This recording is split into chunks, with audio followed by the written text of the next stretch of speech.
পুরান ঢাকায় যুবদল কর্মী ও ব্যবসায়ী সোহাগ হত্যার প্রতিবাদে সারা দেশে বিক্ষোভ। ৬ আসামি গ্রেফতার, অভিযুক্তদের সংগঠন থেকে স্থায়ী বহিষ্কার। কোটা সংস্কারের দাবিতে জোরালো হতে থাকে আন্দোলন। পুলিশ ও ছাত্রলীগের হামলার প্রতিবাদে ৬৪ জেলায় ভার্চুয়ালি বৈঠকের সিদ্ধান্ত। সরকারের তরফেও বাড়ছিল চাপ। আমাদেরকে বারবার প্রেশার দেওয়া, আমাদের মোটিভ কি, রাজনৈতিক ব্যাকগ্রাউন্ড কি, ফ্যামিলি ব্যাকগ্রাউন্ড কি, এই বিষয়গুলো তখন থেকে আসলে স্ক্রিনিং করা শুরু হয়। ফিরে দেখা ফ্যাসিস্ট রেজিম শিরোনামে মেট্রো রেলের পিলারে আঁকা হচ্ছে গ্রাফিতি। স্থান পাচ্ছে শেখ হাসিনার শাসনামলের নিপীড়ন নির্যাতনের চিত্র। হাসিনা কন্যা পুতুলকে অনির্দিষ্টকালের জন্য বাধ্যতামূলক ছুটিতে পাঠালো বিশ্ব স্বাস্থ্য সংস্থা। বাংলাদেশে দুদকের মামলা চলমান থাকায় এই সিদ্ধান্ত। রাজ্যসভার নির্বাচন সামনে রেখে রোহিঙ্গাদের বিষয়ে কঠোর হচ্ছে ভারত। পালিয়ে আসছে বাংলাদেশে। মৌলভীবাজার, কুমিল্লা, ব্রাহ্মণবাড়িয়া হয়ে গন্তব্য কক্সবাজার। ভারত ভালো করেই জানে যে এই লোকগুলোর আবাসস্থল বাংলাদেশ নয়, এরা হচ্ছে আরাকানের বাসিন্দা। কিন্তু কেন বাংলাদেশে পুশিন করছে, এটি আমাদের সরকার এবং ভারত সরকারের মধ্যে এই বিষয়টি আলোচনা হওয়া দরকার। বিগত সরকারের ঋণের বোঝা অন্তর্বর্তী সরকারের কাঁধে। বিদেশি ঋণ প্রাপ্তির চেয়ে বেড়েছে পরিশোধ। রিজার্ভ বাড়লেও চাপ সামলানো কঠিন, বলছেন বিশ্লেষকরা। ঋণের কারণে দুর্দশা পড়ার সম্ভাবনাটা কীরকম বাংলাদেশে? আগে ওটা অ্যাসেসমেন্টটা ছিল লো। ঋণে দুর্দশা ঝুঁকিটা আগের চাইতে এখন বেড়ে যাচ্ছে। নোয়াখালীতে আবারও বন্যার শঙ্কা। সামান্য বৃষ্টিতেই জেলা জুড়ে জলাবদ্ধতায় ভোগান্তি। টেকসই পরিকল্পনার দাবি। মানিকগঞ্জ কারাগারে বন্দীদের স্বনির্ভর করার উদ্যোগ। নকশি কাঁথা, কাঠের কারুকাজ, টেইলারিং সহ দেয়া হচ্ছে নানা প্রশিক্ষণ। তৈরি পণ্য বিক্রি করে পাচ্ছে লভ্যাংশ।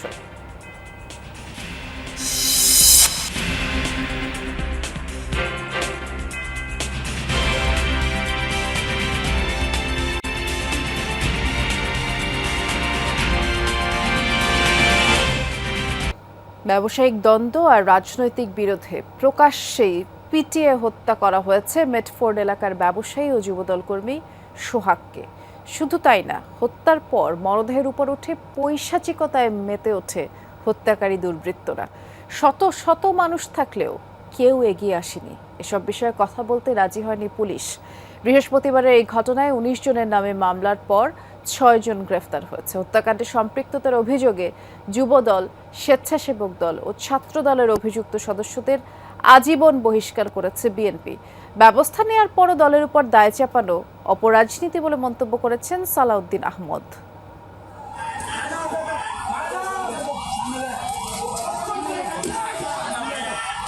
মোবাইলে ধারণকৃত এই ফুটেজে দেখা যায় প্রায় বিবস্ত্র অবস্থায় পড়ে আছে এক যুবক। তাকে সিমেন্টের ব্লক আর ইট দিয়ে উপর্যুপরি আঘাত করছে কয়েকজন দুষ্কৃতকারী।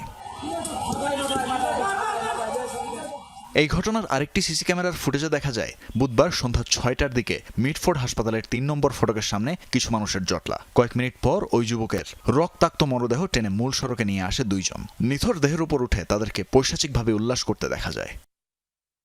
ঘটনাস্থলে গিয়ে কথা হয় প্রত্যক্ষদর্শীদের সাথে। তারা জানায় ৪০ থেকে ৫০ জন যুবক সন্ধ্যা নামার একটু আগে সোহাগকে ধাওয়া দিয়ে মিটফোর্ড হাসপাতালের ৩ নম্বর ফটকের ভেতর ঢোকায়। সেখানেই তাকে ইট দিয়ে মাথায় আঘাত করে মৃত্যু নিশ্চিত করে। পরে মরদেহ টেনে আনা হয় প্রধান সড়কে। জোরে জোরে মাথা বাড়ি দিচ্ছে, এখানে এসে ঘুরে পড়ছে, পরে টেনে নিয়ে এসে এখানে ধুয়ে চলে গেছে।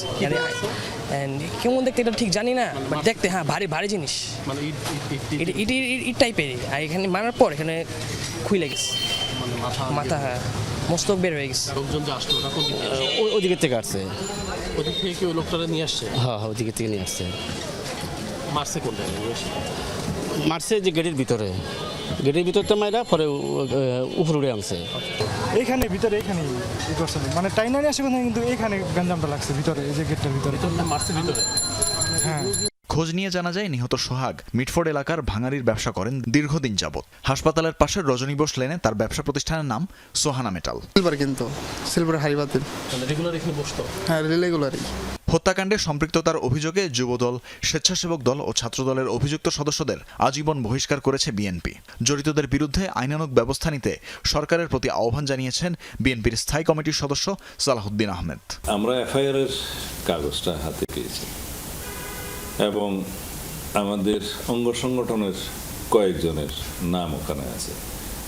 তাদেরকে আমরা জিজ্ঞেস করেছি যে কয়জনের সাংগঠনিক সম্পৃক্ততা আছে। 4-5 জন দেখা গেছে, ছাত্রদল, যুবদল, স্বেচ্ছাসেবক দল, তাদেরকে আজীবনের জন্য বহিষ্কার করা হয়েছে। সাথে সাথে এই ঘটনায় 19 জনের নাম উল্লেখ ও অজ্ঞাত আরো 15 থেকে 20 জনকে আসামি করে হত্যা মামলা হয়েছে কোতোয়ালি থানায়। পুলিশ ক্যামেরায় কথা না বললেও জানিয়েছে ব্যবসার নিয়ন্ত্রণ নিয়ে বিরোধের জেরে সোহাগকে হত্যা করে তার পূর্ব পরিচিতরা। এরই মধ্যে কয়েকজনকে গ্রেফতার করা হয়েছে। তানফির মৌসুম, যমুনা নিউজ, ঢাকা। পুরান ঢাকার যুবদল কর্মী ও মিটফোর্ড এলাকায় ব্যবসায়ী সোহাগ হত্যার প্রতিবাদে প্রায় রাতভর সরব ছিল ঢাকা বিশ্ববিদ্যালয় আশপাশের এলাকা। বিক্ষোভ মিছিল করে ন্যাক্কারজনক এই হত্যাকাণ্ডের প্রতিবাদ জানায় ঢাকা বিশ্ববিদ্যালয়ের শাখা ছাত্রদল। এদিন মিছিল করেছে বুয়েটের শিক্ষার্থীরাও। গেল বুধবার সন্ধ্যায় মিটফোর্ড হাসপাতালের 3 নম্বর গেটের সামনে ভাঙাড়ি ব্যবসায়ী সোহাগকে মাথায় পাথর দিয়ে আঘাত করে নির্মমভাবে হত্যা করা হয়। শত শত মানুষের সামনে বর্বর এই হত্যাকাণ্ড ঘটলেও সে সময় প্রতিবাদ করেনি কেউ।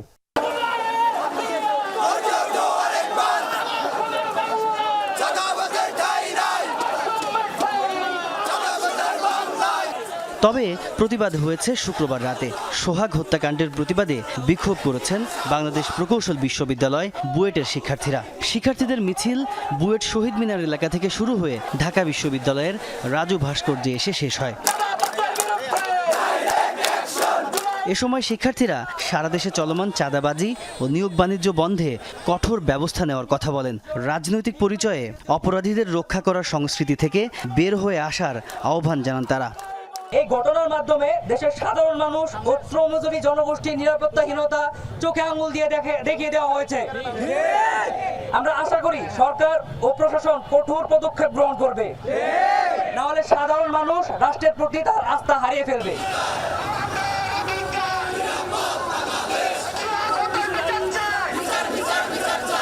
এর আগে রাত 10টার দিকে মিছিল করে ছাত্রদলের ঢাকা বিশ্ববিদ্যালয় শাখা। মিছিলটি টিএসসি থেকে শুরু হয়ে বিশ্ববিদ্যালয়ের বিভিন্ন সড়ক প্রদক্ষিণ শেষে সংক্ষিপ্ত সমাবেশের মাধ্যমে শেষ হয়। এ সময় নেতারা বলেন, সোহাগ হত্যার বিচার না হলে ছাত্রদল আরও কঠোর আন্দোলন করবে। আমরা যে স্বপ্ন দেখে আমরা প্রকৃত সাধারণ শিক্ষার্থীরা ক্যাম্পাস সহ সারা বাংলাদেশের নিরাপত্তা নিয়ে আমরা আশান্বিত ছিলাম, সেই আশায় গুড়েবালি করে দিয়েছে এই বর্তমান আইন শৃঙ্খলা পরিস্থিতির অবনতি। একই রাতে বিক্ষোভ মিছিল করেছে ইসলামী ছাত্র আন্দোলনের ঢাকা বিশ্ববিদ্যালয় শাখা। এ সময় শিক্ষার্থীরা সোহাগ হত্যা ও তার উপর চালানো বর্বরতার নিন্দা জানান। বিক্ষোভ হয়েছে জগন্নাথ বিশ্ববিদ্যালয় ও জাহাঙ্গীরনগর বিশ্ববিদ্যালয়ে।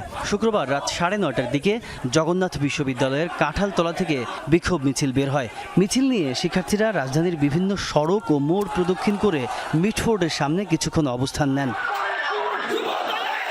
এদিকে সারা দেশেও সোহাগ হত্যার প্রতিবাদ জানিয়েছে বিভিন্ন শ্রেণী পেশার মানুষ। বিক্ষোভ হয়েছে চট্টগ্রাম, রংপুর, ভোলা সহ দেশের বিভিন্ন স্থানে। একটি গোষ্ঠী দেশে খুন, মারামারি, চাঁদাবাজিতে ব্যস্ত উল্লেখ করে পুলিশ প্রশাসনকে তাদের বিষয়ে কঠোর হওয়ার আহ্বান জানান ছাত্র জনতা। তাজনুর ইসলাম, যমুনা নিউজ, ঢাকা। মিটফোর্ডের ঘটনা শুধু জীবনহানিই নয়, এটি রাষ্ট্রীয় নিরাপত্তা, নাগরিক অধিকার, আইন শৃঙ্খলা রক্ষায় গভীর হতাশার বহিঃপ্রকাশ বলে জানান বিএনপির মহাসচিব মির্জা ফখরুল ইসলাম আলমগীর। শুক্রবার রাতে এক প্রেস রিলিজে তিনি বলেছেন, বিএনপির সংগঠনের নীতি, আদর্শ, রাজনীতির সাথে সন্ত্রাস ও বর্বরতার কোনো সম্পর্ক নেই। অপরাধী যেই হোক, তার স্থান কখনোই আইন ও ন্যায় বিচারের ঊর্ধ্বে হতে পারে না। এ ঘটনা নিরপেক্ষ, বিশ্বাসযোগ্য তদন্ত নিশ্চিতের দাবি জানান। এ সময় তিনি প্রকৃত অপরাধীদের আইনের আওতায় এনে দৃষ্টান্তমূলক শাস্তিরও দাবি জানান। আদালত নয়, বরং সিদ্ধান্ত দিতে হবে সরকারকেই। 24-এর 12 জুলাই শিক্ষার্থীদের এই দাবি হয়েছিল আরও জোরালো। সাফ জানায় 5% কোটা রেখে দ্রুত প্রজ্ঞাপন জারির। ওই দিন শাহবাগ থেকে শিক্ষার্থীরা হুঁশিয়ারি দেয়, দাবি না মানা হলে ধারাবাহিকভাবে চলবে বাংলা ব্লকেট আর অবস্থান কর্মসূচি। এর বিপরীতে সরকারের তরফ থেকেও আসছিল আন্দোলন বন্ধের চাপ। সহকর্মী আহমেদ রেজার রিপোর্ট। জুলাই 12, 2024 কোটা সংস্কারের দাবিতে চলমান আন্দোলন সক্রিয় রাখতে কেন্দ্রীয় লাইব্রেরির সামনে জড়ো হয় শিক্ষার্থীরা। ক্যাম্পাসের বিভিন্ন রাস্তা ও হলের সামনে প্রদক্ষিণ করে বৈষম্য বিরোধী আন্দোলনের মিছিল। টিএসসি হয়ে শাহবাগে আসে শিক্ষার্থীরা। এ সময় শাহবাগ অবরোধ করতে নিষেধ করে পুলিশ। নির্দেশনা উপেক্ষা করেই আন্দোলনকারীরা নেন অবস্থান। সেখানেই হয় পূর্ব নির্ধারিত সমাবেশ। দাবি আদায় না পর্যন্ত পিছপা হব না। বাংলাদেশের পতাকা বুকে পিঠে কপালে বেঁধে ঘণ্টা দেড়েক চলে প্রতিবাদ। স্লোগানে উঠে আসে 56 কোটা বাতিলের পাশাপাশি যৌক্তিক সংস্কারের। বিভিন্ন স্থানে পুলিশি হামলা আর ক্ষমতাসীন ছাত্র সংগঠনের বিরুদ্ধে আন্দোলনে বাধা প্রদানের অভিযোগ তোলেন আন্দোলনকারীরা। সেদিন সন্ধ্যাতেই সিদ্ধান্ত হয় পরদিন শনিবার 64 জেলায় ভার্চুয়ালি বৈঠক করবে বৈষম্য বিরোধী ছাত্র আন্দোলন। একই সময়ে ক্ষুদ্র নৃগোষ্ঠীর জন্য 5 ভাগ কোটা রাখার দাবিতে টিএসসিতে মানববন্ধন করে বিভিন্ন পার্বত্য ছাত্র সংগঠন। তুলে ধরে তাদের দাবি দেওয়া।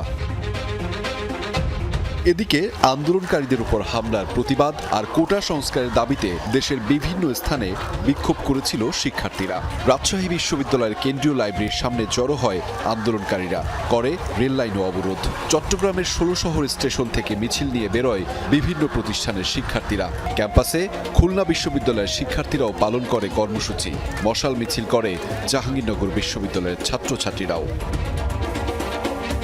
সে সময় নেতৃত্ব দানকারীদের দাবি, আন্দোলন বন্ধে সরকারের তরফ থেকে আসছিল নানামুখী চাপ।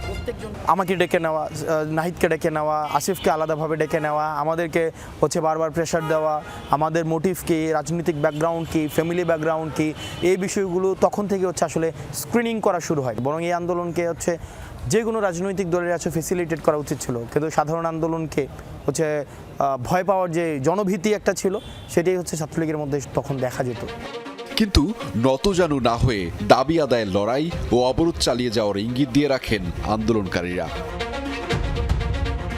আহমেদ রেজা, যমুনা নিউজ, ঢাকা। জুলাই অভ্যুত্থানের বর্ষপূর্তি সামনে রেখে মেট্রো রেলের পিলারে আঁকা হচ্ছে গ্রাফিতি। ফিরে দেখা ফ্যাসিস্ট রেজিম এই শিরোনামে শেখ হাসিনার 1.5 দশকের শাসনামলের সমালোচিত সব ঘটনা তাতে স্থান পাচ্ছে। 5 আগস্টের আগেই কাজ শেষ করতে বৃষ্টি উপেক্ষা করে আওয়ামী সরকারের নিপীড়ন নির্যাতনের চিত্র আঁকছেন চারুশিল্পীরা। বিস্তারিত জানাচ্ছেন সহকর্মী তানফির সিদ্দিক টিপু, ছবি তুলেছেন আরেক সহকর্মী রাকিবুল ইসলাম।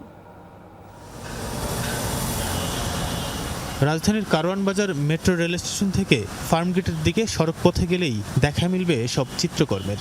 ফিরে দেখা ফ্যাসিস্ট রেজিম শিরোনামে মেট্রো রেলের পিলারে পিলারে গ্রাফিতিতে ফুটিয়ে তোলা হচ্ছে শেখ হাসিনার 15 বছরের শাসনামল।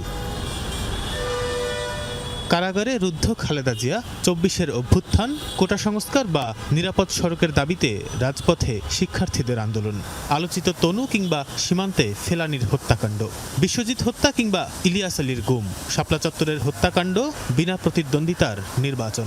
বাদ পড়েনি আওয়ামী সরকারের নিপীড়ন নির্যাতনের কোনো চিত্রই। প্রত্যেক পিলারের এক পাশে শাল ও শিরোনাম, বাকি 3 পাশে সে বছরের 3টি আলোচিত ঘটনা চিত্রায়িত হচ্ছে। জুলাই অভ্যুত্থানের বর্ষপূর্তির আগেই গ্রাফিতি আঁকা শেষ করতে বৃষ্টি উপেক্ষা করে কাজ করছেন চারুশিল্পীরা। শেখ হাসিনা সরকারের দমনপীড়ন ফুটিয়ে তুলছেন সুনিপুণ হাতে রং তুলির আঁচড়ে। এখানে আমরা আবরার হত্যা, তনু হত্যা, ইলিয়াস আলী গুম, বিগত ফ্যাসিস্ট আমলে যেসব অনিয়মগুলো হয়েছিল আসলে সেগুলো আমরা আমাদের চিত্রকরণের মধ্যে তুলে ধরলাম। আয়না ঘরে যাদের রাখছে ওদেরকেও ছবি দেওয়া হয়েছে, গুমের ছবি দেওয়া হয়েছে, তারপরে দেশ ছেড়ে চলে গেছে ওইটারও ছবি দেওয়া হয়েছে।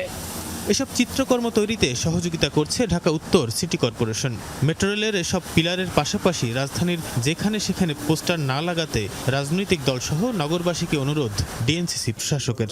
আমরা প্ল্যান করছি যে শহরের বিভিন্ন জায়গায় পোস্টার লাগানোর স্ট্যান্ড দিয়ে দিব আমরা, তখন সেই জায়গার মধ্যে ফ্রি লাগাতে পারবেন। কিন্তু পুরো শহরে পোস্টার লাগানোর কোনো সুযোগ, এটা আসলে শহরের সম্পূর্ণ শ্রীর পরিপন্থী। পরিষ্কার রাখাটা আমাদের এই শহর, এটা আমাদের ম্যান্ডেট। আমরা আমাদের কাজগুলো করে যাব এবং যারা এই শহরকে নোংরা করছেন তাদেরও তো একটুখানি তাদেরও তো উচিত, এবং আমরা জানি তারাও একটু সুন্দর ঢাকা চান। তো সেক্ষেত্রে পোস্টারগুলো যদি এসব জায়গায় না লাগান তাহলে এটা দেখতে তো সবার জন্যই ভালো হবে। কারণ বাজার থেকে ফার্মগেট পর্যন্ত প্রথম পর্বের কাজ শেষে বিজয় সরণি থেকে আগারগাঁও স্টেশন পর্যন্ত আঁকা হবে এই গ্রাফিতি। তানভীর সিদ্দিক টিপু, যমুনা নিউজ, ঢাকা। বিশ্ব স্বাস্থ্য সংস্থার দক্ষিণ পূর্ব এশিয়ার আঞ্চলিক পরিচালক সাইমা ওয়াজেদ পুতুলকে অনির্দিষ্টকালের জন্য বাধ্যতামূলক ছুটিতে পাঠানো হয়েছে। বৈশ্বিক স্বাস্থ্যনীতি বিষয়ক সংস্থা হেলথ পলিসি ওয়াচের প্রতিবেদনে এই তথ্য জানানো হয়েছে। পুতুলের বিরুদ্ধে বাংলাদেশে দুদকের মামলা চলমান থাকায় এমন পদক্ষেপ নেওয়া হয়েছে।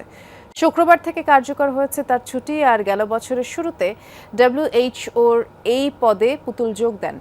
অভিযোগ রয়েছে তৎকালীন প্রধানমন্ত্রী ও তার মা শেখ হাসিনার রাজনৈতিক প্রভাবে এই পদটি বাগিয়ে নেন তিনি। 4 মাস আগে প্রতারণা, জালিয়াতি, ক্ষমতার অপব্যবহারের অভিযোগে পুতুলের বিরুদ্ধে 2টি মামলা করে বাংলাদেশের দুর্নীতি দমন কমিশন দুদক। অভিযোগে বলা হয় WHO-এ নিয়োগ পেতে প্রচারণার সময় নিজের একাডেমিক রেকর্ড নিয়ে ভুয়া তথ্য ব্যবহার করেছেন পুতুল, যা বাংলাদেশ দণ্ডবিধির 468 এবং 471 ধারার লঙ্ঘন। চলতি বছরের জানুয়ারিতে এ ব্যাপারে তদন্ত শুরু করে দুদক। কেবল মিয়ানমার নয়, ভারত থেকেও বাংলাদেশে পালিয়ে আসছে জাতিসংঘ নিবন্ধিত রোহিঙ্গারা। দালালের মাধ্যমে বিভিন্ন রাজ্য থেকে কলকাতা হয়ে 3 মাসে বাংলাদেশে ঢুকেছেন হাজার খানেক রোহিঙ্গা। মৌলভীবাজার, কুমিল্লা, ব্রাহ্মণবাড়িয়া সীমান্ত হয়ে তাদের চূড়ান্ত গন্তব্য কক্সবাজারের রোহিঙ্গা ক্যাম্পে। যারা পালিয়ে এসছেন তারা বলছেন, পাক ভারত সংখ্যা তার রাজ্যসভা নির্বাচন সামনে রেখে রোহিঙ্গাদের ব্যাপারে দেশটি কঠোর হয়েছে। শরণার্থী ত্রাণ ও প্রত্যাবাসন কমিশনার বলছেন, মূলত স্বজনের টান আর ভালো থাকার আশায় রোহিঙ্গারা আসছেন। এহসান আল কুতুবিকে নিয়ে সহকর্মী মাহফুজ মিশুর রিপোর্ট। ছবি তুলেছেন মাহফুজ মিঠু। বাংলাদেশ ভারত সম্পর্কের টানাপোড়েনে বাড়তি মাত্রা যুক্ত করেছে পুশিন। এই তালিকায় যুক্ত হয়েছে ভারতে থাকা রোহিঙ্গারাও। এরই মধ্যে কয়েকশো রোহিঙ্গাকে বিভিন্ন সীমান্ত দিয়ে ঠেলে পাঠিয়েছে দেশটির সীমান্তরক্ষী বাহিনী BSF। এ কাজে বিভিন্ন ক্যাম্পে থাকা রোহিঙ্গাদের নানা অজুহাতে আটক করে বাংলাদেশ সীমান্ত সংলগ্ন এলাকায় জড়ো করা হয়। এরপর সুযোগ বুঝে রাতের অন্ধকারে 15-20 জন করে পাঠিয়ে দেওয়া হয় বাংলাদেশে। যদিও এদের অনেকেই ভারতে জাতিসংঘ শরণার্থী সংস্থার নিবন্ধিত। কুড়িগ্রামের বর্ডার বাই রাত 1টার সময় গেটটা খুলিয়ে তোমরা এদিকে এদিকে যাও এনেকে হইয়া ফারকারা দিছে। আর রাতে যা আসিল টিয়া পয়সা মোবাইল টোবাইল যা আসিল তা ব্যক্তি সব ক্লিয়ার লইবা আর দূরের মাঝে ফারকারা দিয়ে। আমরা 170 জন ছিলাম একসাথে। আমরা নিজেও জানি না কোন দেশে পাঠাই দিচ্ছে, কোন দেশে আনে দিচ্ছে। এখানে বাংলাদেশের সাইডে ফরিয়া যখন গ্রামের মানুষে আমরা দেখছে তখন আমরা বুঝতে পারছি যে আমরা বাংলাদেশে পৌঁছে গেছি। পুশিনের বাইরে অনেকে নিজ দায়িত্বে ভারত থেকে এসেছেন বাংলাদেশে। যেমন হায়দ্রাবাদ ক্যাম্পে দীর্ঘদিন ছিলেন আব্দুল গনি। কাশ্মীর নিয়ে ভারত পাকিস্তান উত্তেজনার সময় তাদের চলাফেরায় আসে নানা বিধিনিষেধ। ফলাফল কর্মহীন হয়ে পড়েন তারা। এই অবস্থায় দালালের মাধ্যমে চলে আসেন বাংলাদেশে। বেনাগুরু তো ভারগারা দনের ঘরে আর দেশিতে মানুষ লতাই তো দিন হইয়ে রাজ্য আইয়ে দিন আগে তো মানুষের লতাই মানুষ বা চেয়ারম্যান বলে তার গছা দিয়ে গড় তো 15 কিলোমিটার দূরে গেলে ইয়ান তো ধরে জল মারে সামনে আরো হরাবে যাইব আরো তো কই ম্যাং হইরা আগে বুঝি। পুশিনের পাশাপাশি স্বেচ্ছায়ও ভারত থেকে আসা রোহিঙ্গাদের খবর জানে বাংলাদেশ সরকারও। নতুন এসব রোহিঙ্গাদের বেশিরভাগই অনিবন্ধিত। আন্তর্জাতিক সহায়তা কমে যাওয়ার এই সংকটময় সময়ে ভারত থেকে আসা রোহিঙ্গারা তাই বাড়তি মাথা ব্যথা বাংলাদেশের জন্য। কিছু রোহিঙ্গা স্বেচ্ছায় এসেছে। সেটি হয়েছে যে তারা যখন ধরপাকড়ের শিকার হচ্ছিল তারা তখন চিন্তা করেছে যে আপাতত তাদের এখন আশ্রয় জায়গা হচ্ছে বাংলাদেশের রোহিঙ্গা ক্যাম্প। ভারত ভালো করেই জানে যে এই লোকগুলোর আবাসস্থল বাংলাদেশ নয়, এরা হচ্ছে আরাকানের বাসিন্দা। কিন্তু কেন বাংলাদেশে পুশিন করছে এটি আমাদের সরকার এবং ভারত সরকারের মধ্যে এই বিষয়টি আলোচনা হওয়া দরকার, কারণ এটা তো আমরা ডিজার্ভ করি না। বাংলাদেশ ভারত বিশাল সীমান্তে সরকার কর্মতৎপরতা বাড়ালেও ঠেকানো যাচ্ছে না রোহিঙ্গা অনুপ্রবেশ। এমনটা চলতে থাকলে এই সংকট আরো ঘনীভূত হবে বলে আশঙ্কা। রোহিঙ্গা সংকটে মরার উপর খাড়ার ঘা হিসেবে যুক্ত হয়েছে ভারতে থাকা রোহিঙ্গারা। এরই মধ্যে বেশ কয়েকশত রোহিঙ্গা ভারত থেকে বাংলাদেশে এসে আশ্রয় নিয়েছে আরেকটু ভালো থাকার আশায়। ফলে এই সংকটে বাংলাদেশ যে বৈশ্বিকভাবে মূলত একা সেটি সম্ভবত বলার অপেক্ষা রাখে না। আর তাই গেল দীর্ঘদিন ধরে চলা বাংলাদেশের রোহিঙ্গা কূটনীতিও বড় ধরনের প্রশ্নের মুখে। Mahfuz Mishu, Jamuna news, Kutupalong Rohingya camp, Cox's Bazar. গাইবান্ধায় পারিবারিক বিরোধের জেরে চাচাকে ছুরিকাঘাতে হত্যার অভিযোগ উঠেছে আপন ভাতিজার বিরুদ্ধে। শুক্রবার রাতে সুন্দরগঞ্জের তালুক বেলকা গ্রামে এই ঘটনা ঘটে। পুলিশ জানায় পারিবারিক বিরোধের জেরে গতকাল দুপুরে জিয়াউল ইসলামের সাথে বাগবিতণ্ডা হয় তার ভাতিজা সাইফুল ইসলামের। ক্ষুব্ধ হয়ে রাতে ঘরে ঢুকে ধারালো ছুরি দিয়ে জিয়ারুলকে উপর্যুপরি আঘাত করে সাইফুল। ঘটনাস্থলে প্রাণ হারায় সে, আর বাঁচাতে গিয়ে আহত হয় জিয়ারুলের স্ত্রী ও সন্তান।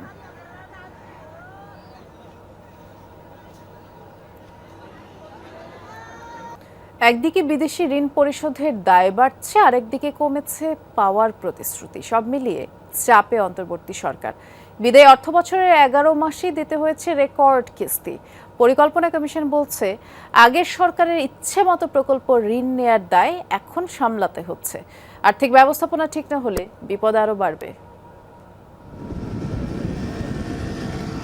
রূপপুর পারমাণবিক বিদ্যুৎ কেন্দ্রের জন্য 1265 কোটি ডলার ঋণ নিয়েছে বাংলাদেশ। যোগান দিচ্ছে রাশিয়ার এক্সিম ব্যাংক।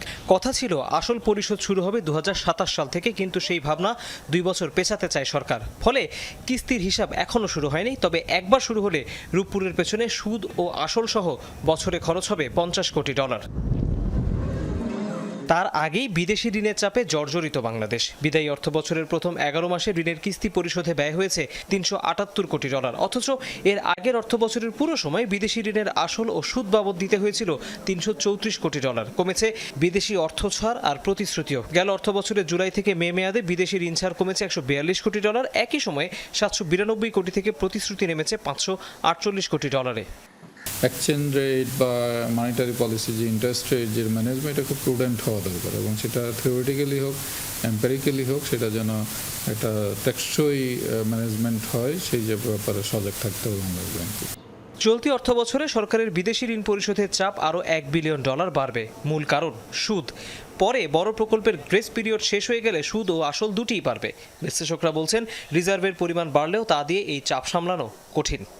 ঋণের কারণে দুর্দশা পড়ার সম্ভাবনাটা কীরকম বাংলাদেশে? আগে ওটা অ্যাসেসমেন্টটা ছিল লো, এবার দেখবেন এবার ওটাকে একটু ডাউনগ্রেড করে বলা হচ্ছে মডারেট। তার মানে ঋণে দুর্দশা ঝুঁকিটা আগের চাইতে এখন বেড়ে গেছে। বহুপক্ষীয় দাতা সংস্থা হিসেবে এশীয় উন্নয়ন ব্যাংক এডিবিকে সবচেয়ে বেশি ঋণ শোধ করেছে বাংলাদেশ, মুদ্রার হিসেবে যার পরিমাণ প্রায় 15,000 কোটি টাকা। তৌহিদ হোসেন, যমুনা নিউজ, ঢাকা। ফেনীর পরশুরাম ফুলগাজীতে বন্যা পরিস্থিতির কিছুটা উন্নতি হলেও এখনও জলমগ্ন সদর ও ছাগলনাইয়া নিম্নাঞ্চলের বেশ কিছু এলাকা চরম ভোগান্তিতেই দিন কাটছে দুর্গত এলাকার বাসিন্দাদের। আমাদের সহকর্মী আরিফুর রহমান খোঁজ খবর রাখছেন, তিনি আমাদের জন্য অপেক্ষা করছেন। আরিফ, আগের থেকে তো পানি কিছুটা কমেছে, তারপরও বেশ কিছু এলাকা এখনও প্লাবিত। সার্বিক পরিস্থিতি সম্পর্কে আমাদেরকে জানাবেন। বৃষ্টি, ভারতের উজান থেকে নেমে আসা পাহাড়ি ঢল এবং গত কয়েকদিনের টানা বর্ষণে ফেনীর 5টি উপজেলা ফুলগাজী, পরশুরাম, ছাগলনাইয়া, ফেনী সদর এবং দাগনভূঞাতে 112টি গ্রাম প্লাবিত হয়েছে। পানির যে উন্নতি হয়েছে সে চিত্রটি আপনাকে একটু সরাসরি দেখানোর চেষ্টা করছি। আমি এখন আছি ফুলগাজীর উত্তর দৌলতপুর গ্রামে। দেখছেন যে এই যে এলাকাটি, এই এলাকার হচ্ছে যে একজন বাসিন্দা তার ঘরের সামনে কিন্তু দাঁড়িয়ে আছে। যে চিত্রটি হচ্ছে যে কোথাও যাদের ঘরের ভিটি উঁচু সে সকল ঘর থেকে পানি নেমেছে, আবার যাদের কাঁচা ঘর কিংবা টিন শেডের যাদের ঘর তাদের কিন্তু ভোগান্তিতে এখনো পড়তে হয়েছে। আমি অন্যদিকে একটু দেখানোর চেষ্টা করছি যে এই যে পাশের যে আরেকটি ঘর রয়েছে সে পাকা ঘর, সে ঘর থেকে পানি নেমেছে। তবে ঘর থেকে পানি নামার সাথে সাথে যে কর্দমাক্ত যে ঘর, সে ঘরগুলো এখানকার মানুষ যারা রয়েছে তারা সেটি পরিষ্কার করছে। তবে এখন পর্যন্ত 5,000 মানুষ এখনো আশ্রয় কেন্দ্রে রয়েছে, তারা আশ্রয় কেন্দ্র থেকে ঘরে ফিরেনি।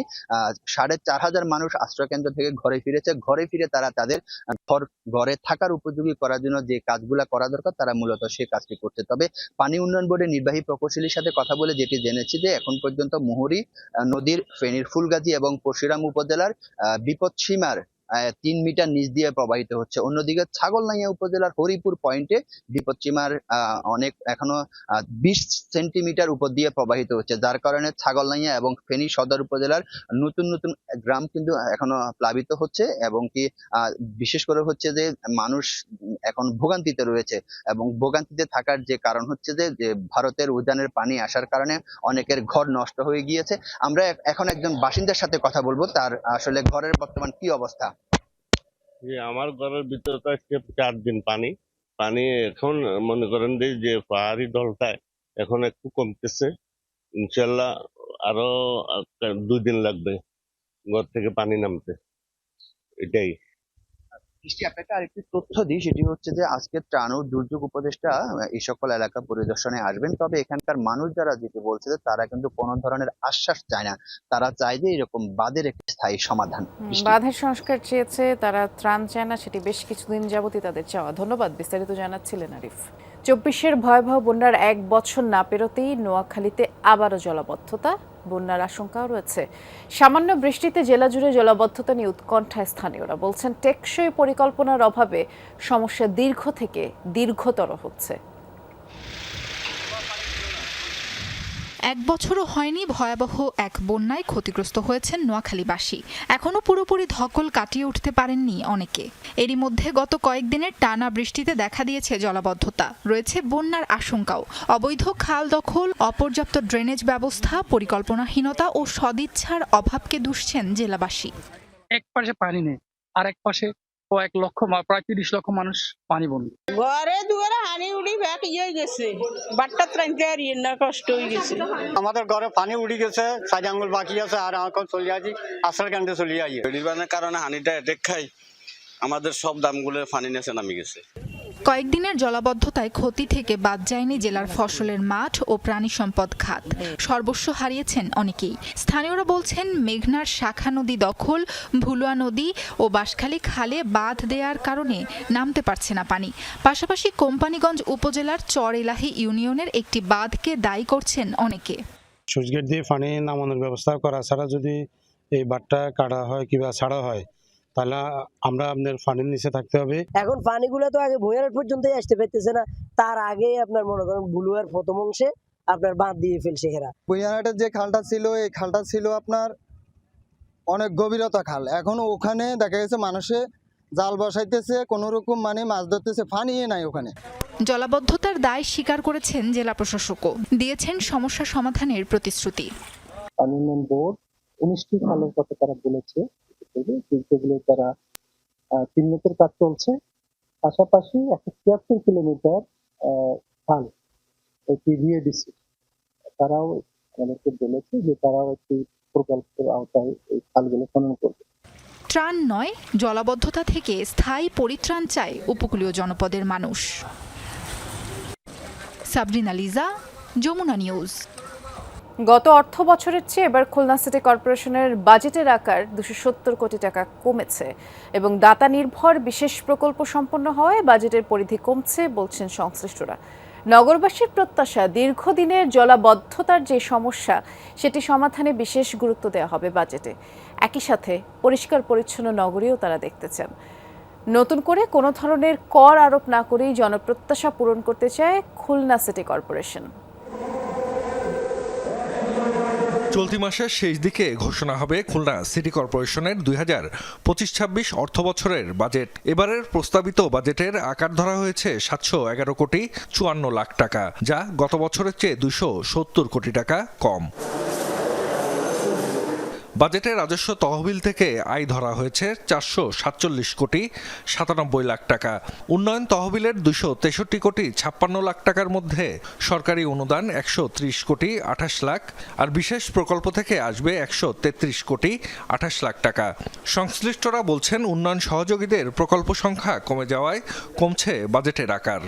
এবার বাজেটটা কিছুটা কম হবে, এর পিছনে অনেক কারণ আছে। আমাদের একটা প্রজেক্ট ছিল যেটা আমরা রাস্তা প্রজেক্ট বলি 600 কোটি টাকার, এটা এই জুনে শেষ হয়ে গেছে, যার কারণে আমাদের এই খাত থেকে আর কোনো অর্থ আসবে না। আরও কিছু প্রজেক্ট আসার পাইপলাইনে আছে, এখন এটা এখনো ফাইনাল হয় নাই, সেটা আমরা এই বাজেটে আনিনি। যদি সেটা বাজেটের মাঝখানে আসে তাহলে আমাদের যে থাকবে সংশোধনী বাজেট সেখানে চলে আসবে। নগরীর দীর্ঘদিনের সমস্যা জলাবদ্ধতা। বৃষ্টি হলে নিচু এলাকার সড়ক ছাপিয়ে বাসাবাড়ি আর দোকানপাটে পানি ঢুকে পড়ে। এই সমস্যার সমাধানে বাজেটে পর্যাপ্ত বরাদ্দের পাশাপাশি উন্নয়নের নামে দীর্ঘদিনের খোরাখুরিরও অবসান চায় নগরবাসী। সিটি কর্পোরেশনের কাছে প্রত্যাশা যে আমাদের যে নতুন বাজেট আসতেছে তাতে আমাদের জলাবদ্ধতা নিরসনটা যেন ঠিক করে হয়। রাস্তা কিছু কিছু জায়গায় এত ভাঙা থাকে যাতে হচ্ছে আমরা চলাফেরা করে অনেক সমস্যা হয়। রাস্তা খুঁড়তেছে, ড্রেন বানাচ্ছে, কত বছর 4-5 বছর ধরে এই সমস্যার সম্মুখীন হচ্ছি, কত বছর আর সহ্য করব।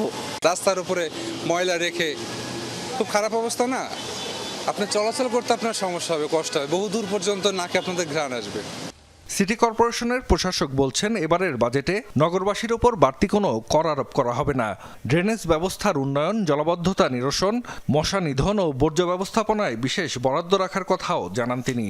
জলাবদ্ধতা নিরসনে আমরা বিভিন্ন ধরনের অনুদানের পাশাপাশি আমরা এই বছর 1 কোটি টাকা বেশি রেখেছি জলাবদ্ধতার স্থায়ী রূপটা যাতে না হয়, এটা যাতে জলাবদ্ধতা নিরসনে যাতে আমরা স্থায়ী একটা রূপ দিতে পারি। গত অর্থ বছরে কেসিসির বাজেট ছিল প্রায় 982 কোটি টাকা। তার আগের অর্থ বছরে যা ছিল 1083 কোটি। সেটিই ছিল খুলনা সিটি কর্পোরেশনের সবচেয়ে বড় আকারের বাজেট। জাহিদ হাসান, যমুনা নিউজ। গাইবান্ধা ও কুড়িগ্রামবাসীর দীর্ঘদিনের স্বপ্নের দ্বিতীয় তিস্তা গার্ডার সেতুটি এখন বাস্তবে রূপ নিয়েছে। 1490 মিটার দৈর্ঘ্যের এই সেতুটির মূল অবকাঠামো নির্মাণের কাজ শেষ হয়েছে। সংযোগ সড়ক পাকা করা সহ বাকি সামান্য কিছু কাজ একেবারে জোরে সোরেই চলছে। শিগগিরই অবশিষ্ট কাজ শেষে চলতি মাসেই সেতুটি উদ্বোধনের কথা জানিয়েছে সংশ্লিষ্ট অধিদপ্তর। তিস্তা নদীর একপাশে গাইবান্ধা সুন্দরগঞ্জের হরিপুর ঘাট, অন্য পাশে কুড়িগ্রামের চিলমারি, মাঝখানে 1490 মিটার দৈর্ঘ্যের এই বৃহৎ নির্মাণযজ্ঞটি হল দ্বিতীয় তিস্তা গার্ডার সেতু। যোগাযোগের উন্নতি ও জীবন মানোন্নয়নের জন্য গাইবান্ধা ও কুড়িগ্রামের মানুষের দীর্ঘদিনের দাবি ছিল একটি সেতু। এরই মধ্যে সেতুটির মূল অবকাঠামোর নির্মাণ কাজ শেষ। 290টি পিলারে বসানো হয়েছে 31টি স্প্যান। এখন অপেক্ষা উদ্বোধনের। ব্লক খেলছে, ব্লকের কারণে আমরা আর নদী গর্ভে বিলীন হব না। এই ব্রিজটার কারণে মনে করেন যে এই নদী যতটা শাসন হয়েছে এই ব্রিজটাই আসল। 62 সাল থেকে প্রস্তাবিত ছিল, এখান থেকে আরো ওই হরিপুর যে ঘাট ছিল ওই রাস্তা দিয়েই ছিল এটা প্রস্তাবিত। হ্যাঁ, ওই তখন থেকে আন্দোলন করতে করতে মাটির গুণাগুণের কারণে এতদিন এটা বাস্তবায়িত হলো।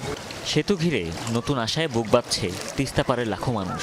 চলাচলের জন্য খুলে দেওয়া হলে গাইবান্ধা ও কুড়িগ্রামের মধ্যে সরাসরি সড়কে যোগাযোগ স্থাপন হবে। এক রাজধানীর সাথে এ জনপদের দূরত্ব কমবে প্রায় 100 কিলোমিটার। কৃষি ও গ্রামীণ ব্যবসা বাণিজ্যের পাশাপাশি বেগবান হবে পর্যটন শিল্প। 2 জেলার মানুষের ব্যবসা বাণিজ্য, তারপর হচ্ছে দেখা গেল মানে অনেকে ছোট ছোট উদ্যোক্তা যারা আছে এরা মানে যোগাযোগ ব্যবস্থাটা অনেক মানে সুন্দর হবে, অনেক ফলপ্রসূ হবে আর কি। 2014 সালে 26 জানুয়ারি সেতুটির নির্মাণ কাজ উদ্বোধন হলেও নানা জটিলতা কাটিয়ে 2021 সালের ফেব্রুয়ারি থেকে পুরোদমে শুরু হয় কাজ। সংযোগ সড়ক পাকা করা সহ শেষ মুহূর্তের কাজ চলছে জোরে সোরে। চলতি মাসেই সেতুটি উন্মুক্ত করার আশা সংশ্লিষ্টদের। এই ব্রিজটি এই মাসের ভিতরেই ওপেনিং করার জন্য আমরা চেষ্টা করব। ইতিমধ্যে এই ব্রিজের 96% কাজ সম্পন্ন হয়েছে। বিভিন্ন ইন্টারনাল রোড আছে, সেখানে কিছু কালভার্ট এবং রাস্তার ওই কাজটা বাকি আছে, কিন্তু আমাদের মূল ব্রিজের যে কন্ট্রাক্ট সেটি কিন্তু আমাদের সময় শুধুমাত্র বিদ্যুতের সংযোগটা বাকি আছে। এলজিডি তত্ত্বাবধানে সেতুটির নির্মাণ কাজ করছে China state construction engineering corporation. Saudi সরকারের অর্থায়নে প্রায় 885 কোটি টাকা ব্যয়ে এটি নির্মাণ হচ্ছে। হুমায়ুন রশিদ, যমুনা নিউজ। 4 দেয়ালের বন্দি জীবনেও তারা বুনছেন নতুন জীবনের গল্প। সে গল্প সুন্দর ভবিষ্যতের। বলছি মানিকগঞ্জ জেলা কারাগারের বন্দীদের কথা। কারাগারের ভেতরে বসেই তারা নানা প্রশিক্ষণ নিয়ে স্বনির্ভর হওয়ার সুযোগ পাচ্ছেন। মুক্ত হয়ে স্বাভাবিক জীবনে ফেরার স্বপ্ন দেখছেন অনেকেই। নিপুণ হাতে সুই সুতায় ফুটিয়ে তোলা হচ্ছে নকশি কাঁথা। এর প্রতিটি ফোড়ের সাথে যেন মিশে আছে নতুন জীবনের গল্প। নানা অপরাধে জড়িয়ে এসব নারীরা এখন কারাগারের 4 দেয়ালে বন্দী। অলস সময় আর জীবনের নানা হতাশা কাটিয়ে সুই সুতার এই কাজে ভবিষ্যতের স্বপ্ন বুনছেন তারা। সুযোগটি করে দিয়েছে মানিকগঞ্জ জেলা কারাগার। শিলি কাজটা আমরা আগে বাইরে জানতাম না, এই জায়গায় এসে শিলি করতেছি, ভালো চলতে পারতাছি, ভালো থাকতেছি। জেলখানায় এসে কাজ শিখা ভালোই লাগতেছে এখানে। আগে তো আমরা সেলাই পারতাম না, জেলখানায় এসে কাজ শিখছি। পিছিয়ে নেই পুরুষ বন্দীরাও, তারা শিখছেন কাঠের কারুকাজ, তৈরি করছেন ছোট ছোট কাঠের সরঞ্জাম আর নানা আসবাবপত্র। কম্পিউটার প্রশিক্ষণ নিয়ে নিজেদের ডেটাবেস তথ্য আপডেট করছেন বন্দীরাই। চুল কাটা, টেইলারিং সহ আরও কয়েকটি বিষয়ে দেয়া হচ্ছে প্রশিক্ষণ। এটা হইলাম বুকসেল। এই বুকসেল কিন্তু আমরাই তৈরি করছি এখানেই। তো এরকম অনেক কাজ আছে। আমরা কম্পিউটার চালানো শিখতেছি জেলে এসে, যেহেতু এই বয়সে আমরা সময় পাইতাম না বাহিরে, আমরা কর্মব্যস্ততা নেই, আমরা ব্যস্ত থাকি। সমাজে যদি ফিরতে পারি তাহলে এই কাজগুলো আমরা আমাদের সন্তানদের, আমাদের ভাই বোনদের এবং সমাজের অন্যান্যদের শেখাতে পারবো। হাজতি এবং কয়েদি দুই ধরনের বন্দীদের জন্যই উন্মুক্ত এসব প্রশিক্ষণ। নিজেদের তৈরি পণ্যের বিক্রির আয় থেকে লভ্যাংশ পান বন্দীরা। তারা নিজেরা স্বতঃস্ফূর্তভাবেই এই সমস্ত প্রশিক্ষণে এবং উৎপাদনমুখী কাজে তারা নিজেকে নিয়োজিত করছে। এই উৎপাদিত পণ্যগুলো আমরা বিক্রি করছি এবং এগুলো বিক্রি করে যে লাভ হয় তাদের বিধি মোতাবেক বন্দীদেরকে আমরা লাভ দিচ্ছি, লাভের অংশ দিচ্ছি। জেলা কারাগারের এই উৎপাদনমুখী আর সৃজনশীল কাজের নেপথ্যের কারিগর জেলা প্রশাসক। মুক্ত হয়ে বন্দীরা যাতে স্বাভাবিক জীবনে ফিরতে পারেন সে লক্ষ্যেই এমন উদ্যোগ। আমাদের উদ্দেশ্যটাই আসলে তাদেরকে সংশোধিত আকারে সমাজে ফেরত নিয়ে যাওয়া, যাতে তারা দেশের কল্যাণে, পরিবারের কল্যাণে এবং নিজের কল্যাণে কাজ করতে পারে। প্রশিক্ষণের পাশাপাশি ধর্মীয় শিক্ষা, খেলাধুলা ও সাংস্কৃতিক চর্চার মাধ্যমে বন্দীদের আলোর পথ দেখাচ্ছে জেলা কারাগার। B M Khorshed, Jamuna news, Manikganj. সিরিজের দ্বিতীয় টি-20 খেলতে ডাম্বুলা পৌঁছেছে বাংলাদেশ দল। শুক্রবার বিকেলে ক্যান্ডি থেকে ডাম্বুলা পৌঁছায় ক্রিকেটারদের বহনকারী টিম বাস। শনিবার বাংলাদেশ সময় রাত 8:30টায় অনুশীলন করবে টাইগাররা, আর বিকেল 5:30টায় অনুশীলন করবে শ্রীলঙ্কা দল। রোববার রানগিরি আন্তর্জাতিক স্টেডিয়ামে ম্যাচ শুরু হবে বাংলাদেশ সময় সন্ধ্যা 7:30টায়। আর এই ম্যাচ জিতলে এক ম্যাচ হাতে রেখে সিরিজ নিশ্চিত করবে লঙ্কানরা। অপরদিকে দ্বিতীয় টি-20তে জয় নিয়ে সিরিজ সমতায় ফেরার লক্ষ্য থাকবে টাইগারদের।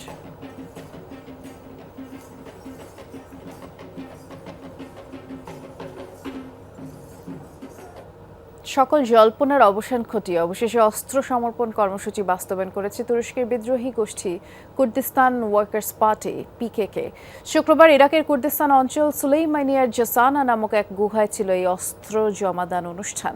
তুরস্ক ইরাকের গোয়েন্দা সদস্যদের উপস্থিতিতে আগুনে পুড়িয়ে নিজেদের অস্ত্র ধ্বংস করেন 30 কুর্দি যোদ্ধারা।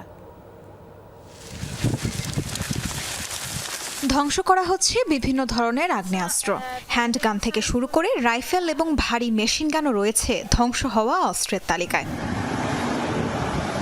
শুক্রবার ইরাকের পূর্বে অবস্থিত কুর্দি অঞ্চল সুলাইমানিয়ার দুকান শহরের জাসানা নামক এক গুহায় ছিল পিকেকের অস্ত্র সমর্পণ অনুষ্ঠানকে কেন্দ্র করে দিনের শুরু থেকেই কড়া নিরাপত্তার চাদরে ঢাকা ছিল পাহাড়ি এই অঞ্চল। অস্ত্র জমা দিয়েছে পিকেকের 30 যোদ্ধা। তুরস্ক ও ইরাকের গোয়েন্দা সদস্যদের উপস্থিতিতে আগুনে পুড়িয়ে নিজেদের অস্ত্র ধ্বংস করেন কুর্দি যোদ্ধারা। গেল মে মাসে অস্ত্র সমর্পণের ঘোষণা দিয়ে সবাইকে চমকে দিয়েছিল তুরস্কের বিদ্রোহী গোষ্ঠী কুর্দিস্তান ওয়ার্কার্স পার্টি পিকেকে। সে সময় পিকেকের প্রতিষ্ঠাতা কারাবন্দী নেতা আব্দুল্লাহ ওজলান এক ভিডিও বার্তায় বিদ্রোহী যোদ্ধাদের স্বেচ্ছায় অস্ত্র সমর্পণের আহ্বান জানিয়েছিলেন। অস্ত্র সমর্পণ অনুষ্ঠানে কুর্দিদের নিরাপত্তা ও অধিকার নিশ্চিতে বিচার ও শাসন ব্যবস্থার সংস্কার প্রয়োজন বলে উল্লেখ করেন পিকেকে সদস্যরা। আমরা যুদ্ধের পথ ছেড়ে স্বেচ্ছায় শান্তির পথ বেছে নিচ্ছি। অস্ত্র নয়, এখন থেকে আমাদের হাতিয়ার হবে আইন ও গণতন্ত্র। এই প্রক্রিয়ার সফল বাস্তবায়নে বিচার ব্যবস্থার গভীর ও বাস্তব সংস্কার প্রয়োজন। সংবিধান ও বিচার ব্যবস্থার গুরুত্বপূর্ণ পরিবর্তন ছাড়া এই পথে অগ্রসর হওয়া সম্ভব নয়। 1978 সালে কুর্দি নেতা আব্দুল্লাহ ওজলানের নেতৃত্বে শুরু হয় কুর্দিস্তান ওয়ার্কার্স পার্টি পিকেকের যাত্রা। স্বাধীনতার দাবিতে একসময় সশস্ত্র বিদ্রোহে নামে সংগঠনটি। 90-এর দশকে স্বাধীনতার দাবি থেকে সরে এসে স্বায়ত্তশাসিত ভূখণ্ডের দাবি তোলে পিকেকে। রোষানলে পড়তে হয় তুর্কি সরকারের। তুরস্কের সাথে পশ্চিমাদের সন্ত্রাসী তালিকায় ওঠে পিকেকের নাম। আর যাবজ্জীবন কারাদণ্ড মাথায় নিয়ে 1999 সালে কারাগারে যায় মুক্তিকামী নেতা ওজলান। সাল থেকে শুরু হওয়া সংঘাতের জেরে 40 বছরে সশস্ত্র সংঘাতে প্রাণ হারিয়েছেন 40,000 মানুষ। তাসরিয়ান সোবহান, যমুনা নিউজ। এ ছিল যমুনা নিউজের এখনকার আয়োজনে সাথে থাকার জন্য ধন্যবাদ সবাইকে।